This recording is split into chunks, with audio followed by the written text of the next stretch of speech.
What if I told you that a single wall divided a city, a nation, and even a world?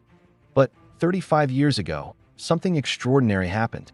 Can you imagine being told one morning that you were suddenly free to cross into a part of the world you were banned from your entire life? Sounds like a movie, right? The year was 1989.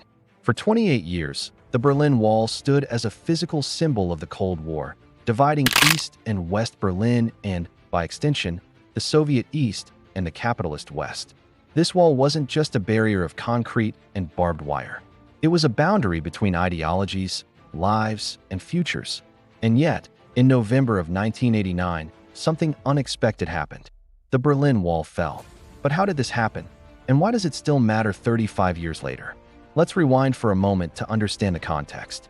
After the Second World War, Germany was split into two: the Soviet-controlled East and the Allied-controlled West. The city of Berlin, located deep within East Germany, was also split down the middle. By 1961, East Germany, struggling to keep its citizens from fleeing to the West, built the Berlin Wall in a desperate attempt to stop the brain drain to the capitalist West. For decades, the Berlin Wall stood as a physical and psychological barrier. Those in East Berlin were literally separated from family members and friends across the wall. Imagine being in a room with your family and then suddenly not being able to see them for the rest of your life, just because of a wall built for political control. That was the harsh reality for millions of Germans. But in 1989, the winds of change were blowing across Europe.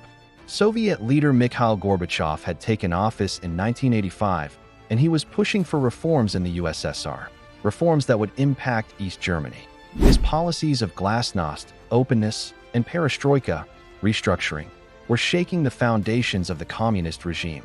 Meanwhile, in East Germany, there was mounting unrest. People were demanding freedom, reform, and an end to the oppressive policies of the government. As thousands of East Germans started to flee to the West via Hungary and Czechoslovakia, the East German government was under increasing pressure to allow its citizens more freedom. But even as protests spread across East Germany in late 1989, the Berlin Wall remained up. Until November 9, 1989, when the unthinkable happened. On that fateful evening, a press conference was held, and a government spokesperson made a slip of the tongue. He mistakenly announced that the border was open, without any clear restrictions. A simple mistake in the media, but that's all it took. East Berliners, hearing this, rushed to the wall. They were not prepared for what they found. The border guards, completely overwhelmed, were unsure of what to do. And so, in a shocking and unprecedented moment, the Berlin Wall began to come down.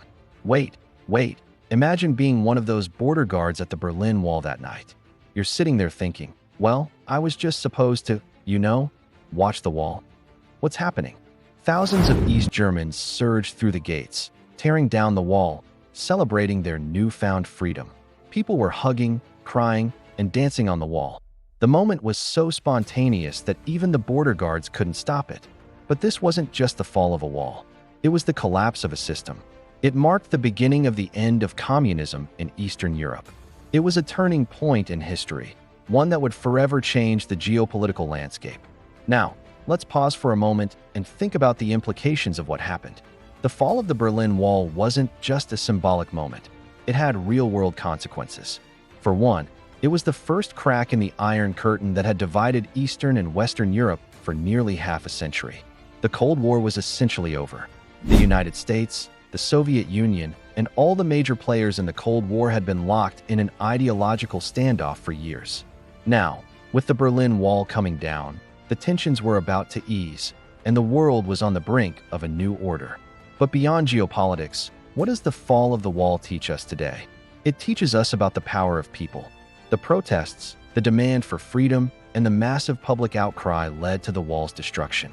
Ordinary citizens, armed only with their voices and their desire for freedom, brought down one of the most oppressive structures in human history.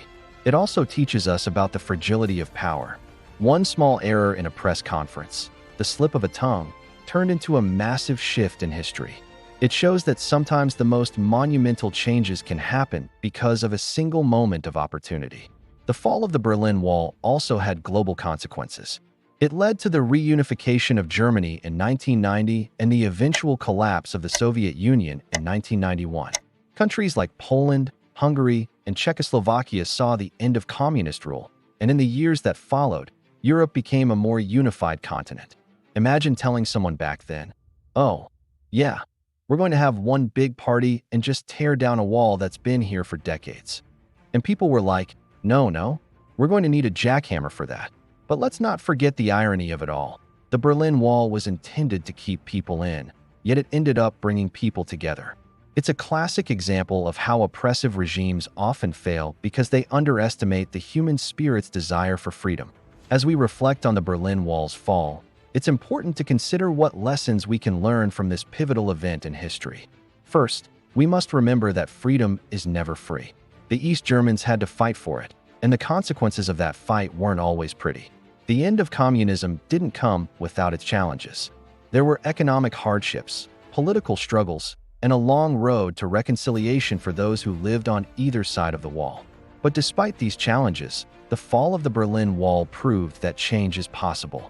It shows us that even the most entrenched systems can be toppled with enough determination and unity. It also teaches us about the importance of diplomacy and dialogue. The peaceful fall of the wall didn't happen in a vacuum. It was influenced by international negotiations, leadership from figures like Gorbachev and Reagan, and, most importantly, the will of the people. In today's world, where borders still divide and people still fight for freedom, the Berlin Wall serves as a powerful reminder that walls, whether physical or ideological, can and should be broken down. As we reflect on the Berlin Wall's fall, it's important to consider what lessons we can learn from this pivotal event in history. First, we must remember that freedom is never free. The East Germans had to fight for it, and the consequences of that fight weren't always pretty. The end of communism didn't come without its challenges. There were economic hardships, political struggles, and a long road to reconciliation for those who lived on either side of the wall. But despite these challenges, the fall of the Berlin Wall proved that change is possible. It shows us that even the most entrenched systems can be toppled with enough determination and unity. It also teaches us about the importance of diplomacy and dialogue. The peaceful fall of the wall didn't happen in a vacuum. It was influenced by international negotiations, leadership from figures like Gorbachev and Reagan, and, most importantly, the will of the people. In today's world, where borders still divide and people still fight for freedom, the Berlin Wall serves as a powerful reminder that walls, whether physical or ideological, can and should be broken down. So, as we celebrate the 35th anniversary of the fall of the Berlin Wall, let's remember that history is not just about the past. It's about how we apply those lessons to today. Just as those East Berliners were able to tear down a wall, we too have the power to tear down barriers in our own lives and societies. And now, I want to hear from you. What do you think the fall of the Berlin Wall means for us today?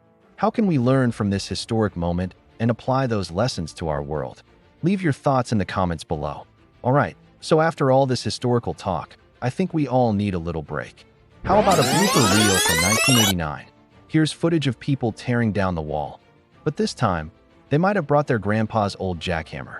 Imagine this. It's November 9th, 1989, and people are gathered around the Berlin Wall, ready to tear it down. But instead of modern tools, they decided to go with grandpa's old jackhammer. You know the kind, the one that's been sitting in the garage for decades and never quite worked right. Yeah, maybe this wasn't the most efficient way to take down a symbol of oppression, but hey, effort counts, right? Look at them, giving it their all, but not quite making the dent we were hoping for. Maybe they should have asked for a little more help or, swapped out the tools for something a bit more advanced. But hey, it's the thought that counts. Thanks for watching, and if you enjoyed this journey through history, don't forget to like, subscribe, and share this video with your friends. We'll see you in the next one, where we'll dive into more historical moments that shaped the world.